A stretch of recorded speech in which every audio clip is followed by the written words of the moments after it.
And welcome everyone to the 59th Bill Rahm Invitational Bowling Finals here at Suburban Lanes in Bucyrus.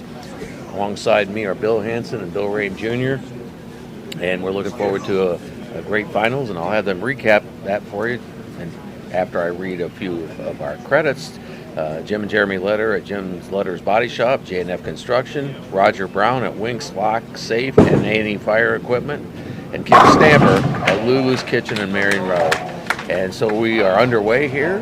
Joel Butt, who is coming out of the winner's bracket, just threw his first ball, and it's a strike. So we're off and running here, guys. We'll start on lane 9. And Brock Lykens, he'll be starting on lane 10 and then go to lane 9.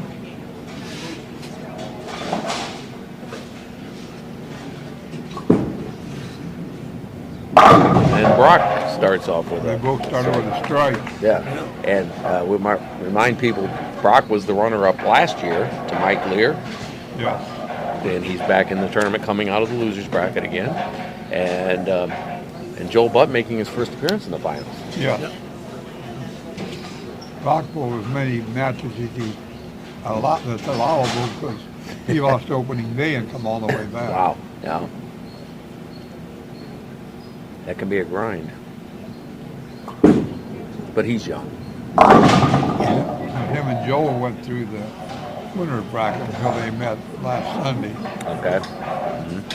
So if you bowl in the winner's bracket, you want to bowl the first shift on those days. Mm-hmm. You don't have to bowl the second shift. Right. So you only have to bowl 4 times to make it to the finals. That's right. The other ones have to bowl, 6? Well, the problem depends. Brock bowled 5. 5, okay. Oh, wow. Missed the spare. He had the 4-7. 4-7, which, Booked by him. yeah, just ball broke a little bit.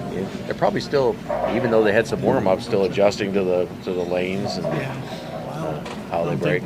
Brock threw anything across lane there on the 7-pin side, so See it if can be a little Joel, tricky. see if Joel can take advantage here of the an early break for him.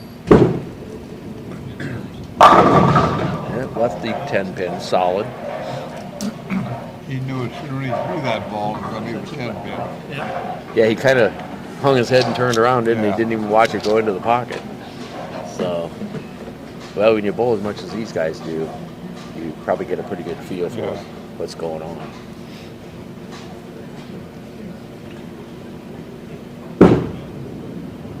And he converts, so he does not take full advantage of the open by Brock Lykens, but was able to avoid an open himself. I want to take this time to remind you that we're sponsored by Isaac King and Dylan Watt at McKeever & Associates Engineering and Surveying, Gary and Judy McKee at Quality Printing, 214 West Liberty Street in Bucyrus, Todd Nye at Todd Nye Builders since 1946, Martin Bernhardt at Mike's Roofing, phone 562-5752, and the Kimmerline family at Bucyrus Road Materials since 1939.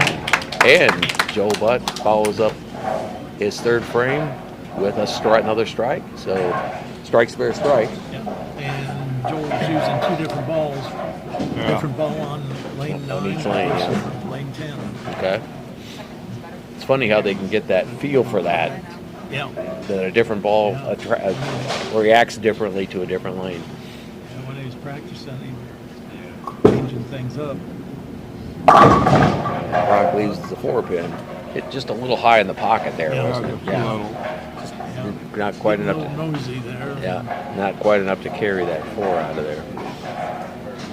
But bowling pins are very strange sometimes. Definitely. the way they fly around after getting hit. Yes, definitely. I can attest to that. And he picks up the 4 this time. So Brock avoids another open.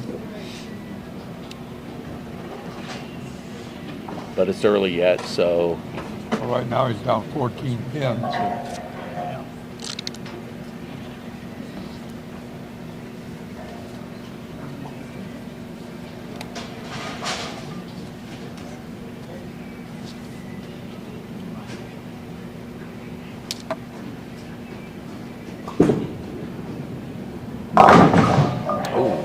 They'll use the 2458, 245. bucket. The bucket. Okay. the dastardly bucket.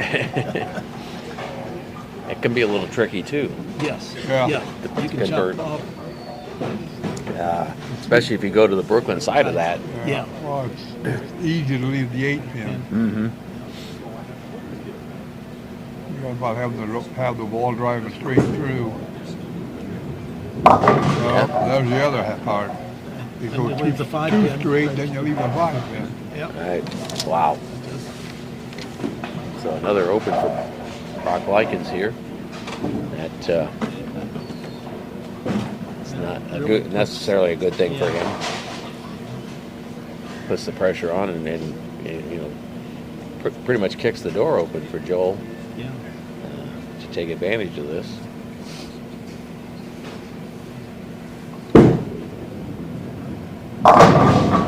And he does with a strike. This is exactly why we went to the 4-game roll-off, because if this was a 1-game roll-off, this is just about over with. Mm-hmm.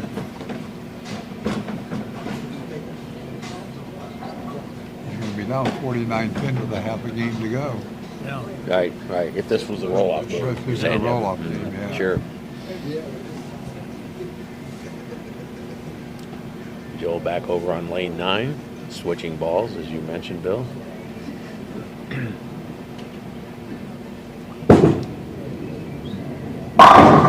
He has that sharp break right at the end into the pocket. Yeah. I'll tell you what, he could probably throw the ball as hard as anybody. Yeah. No. And Joel swings the ball, and Bach plays almost straight down and in. Mm-hmm.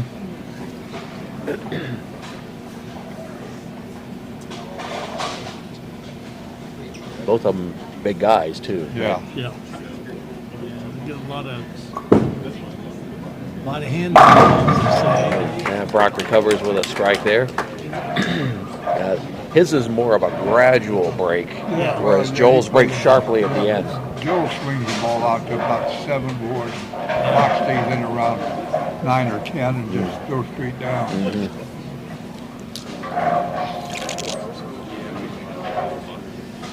As long as you know what the ball's going to do, Yeah. and you hit your spot, either one works, right? Yeah. Definitely. Easier said than done, of course. Right. And another strike. He got that kick on the 4-pin on that one. Yeah. It didn't want to go over, but he got a double for Brock Lykens, recovering from the 2 opens a little bit. So let's see what happens. Joel Butt's stringing him now. He's got a turkey and wants to keep that going. Yes.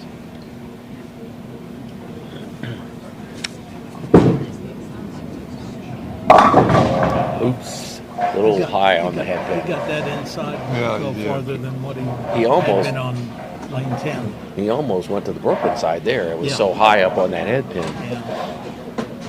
He probably missed his mark by about 4 or 5 boards. Ooh, wow. Mhm. So now he's got the baby split to 310. Not too high. And he picked the 3. So First open. his for Brock. first open, that gives Brock Lykens a little bit of Yeah, spark there, since he's sitting on a double now. especially if he gets another one. Yes.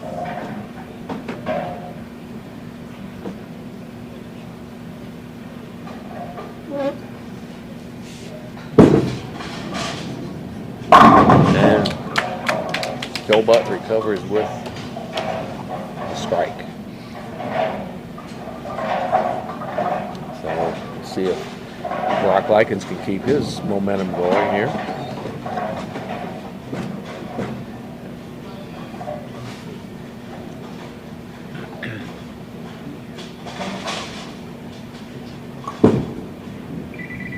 Yep, a little high on the head again, and leaves the 4. Yep. So it's kind of funny. I see when Brock gets up there, he just does that little back turn to kind of get himself set. It sort of reminds me of the old Louis Tion hesitation pitch when he turned his back to the pitcher or to the batter. that's their comfort zone. And he picks up the 4-pin. So converts the spare on top of his double. He's down 25 pins. So he cut his deficit about half there, Just right? about half. And when you're looking at this as the start of a 4-game series, Yeah, anything can happen. He's winning and losing a particular game isn't a big deal. No, not well. Unless it's a huge deficit. Or unless you lose all 4. Unless you lose all 4, yes. Yeah. And he comes back with a strike on That's a top of good the spear. ball. So yeah, so that was very solid pocket there. I remind you that we're brought to you in part by Rob Lust at Edgefield Animal Clinic in Marion, Adam Weisner and Associates at Advanced Fiber Technology, Bob Goyer and everyone at Kingston Place in Marion, and Dwayne and Doug Fote at Watts House of Insurance. And without our sponsors, we would not be able to bring you this bowling classic, and we appreciate all that. They sponsored both the tournament itself and our broadcast of it. Another strike for Joel Budd on lane 10. There, he got it out where he needed it. When Joe gets lined up, he can throw as many strikes as anybody. Oh, Yeah, what did you mentioned in the pregame, or you did, the 23 perfect games he's thrown? Yeah. Wow, that's pretty amazing. Our olderners this year through 37. Oh, Steve really? Chambers, Steve Yeah. Chambers was our ultimate. Wow, that's crazy. Well, when you bowl a lot, you Yeah. get in a groove. Yeah. That can work for you. First ball on line 9 and another strike. So he's Joel has strung 3 in a row now. So Brock has a chance to close this out on strikes, and at least, if nothing else,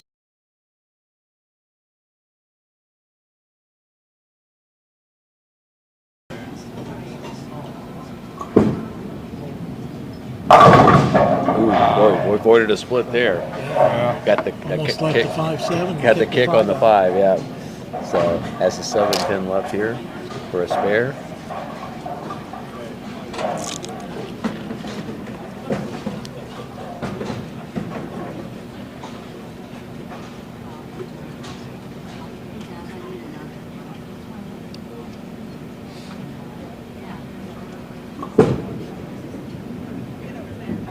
Oh, and he misses. Wow, missed the 7 or the 10-pin. So another open. That doesn't bode well for him now with Strikes out at 178. That's about the way the match went Sunday. oh really? Joe won by 80-something pins. Okay. He shot 903 and Brock shot 819.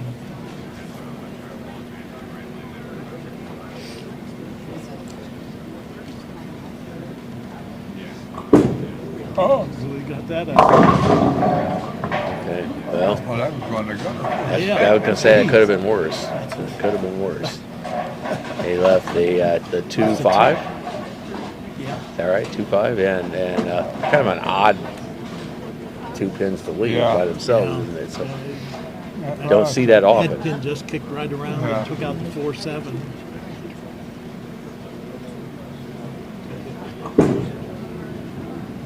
And he picks it up. I have 168 with a strike. Yeah. Well, what do you have? 3 opens? That's hard to overcome, right? Yeah. Yeah. Unless your opponent struggles as well. Joe can take over 240, be 100 pins down. Or 80 pins down.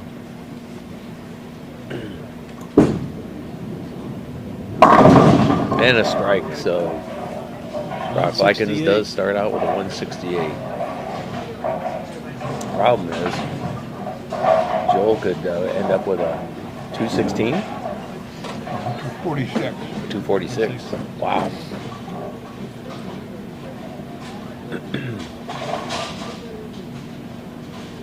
That would be a monster lead for him. Yeah, it would. Oh, man. Didn't quite make it. Left the 10 pin. A lot of times when you leave a 10-pin, the ball finishes a little behind the head pin, and that ball wasn't. Yeah, Oh, that ball was right in the pocket. yeah. That was, The 6 just kicks around the I 10. was gonna say that we were talking about the pins just fly differently Yeah, they sometimes, and that's why 300 games are so hard to get. It just and he converts the spare, one more ball to go. Now you have 225. well, and with the way as much power as Joel has on throwing the ball, when that ball hits the pins I'll tell you in that what. pocket, it just pins are flying. For as hard as Joe threw, he did a good job of shooting spares. Yeah.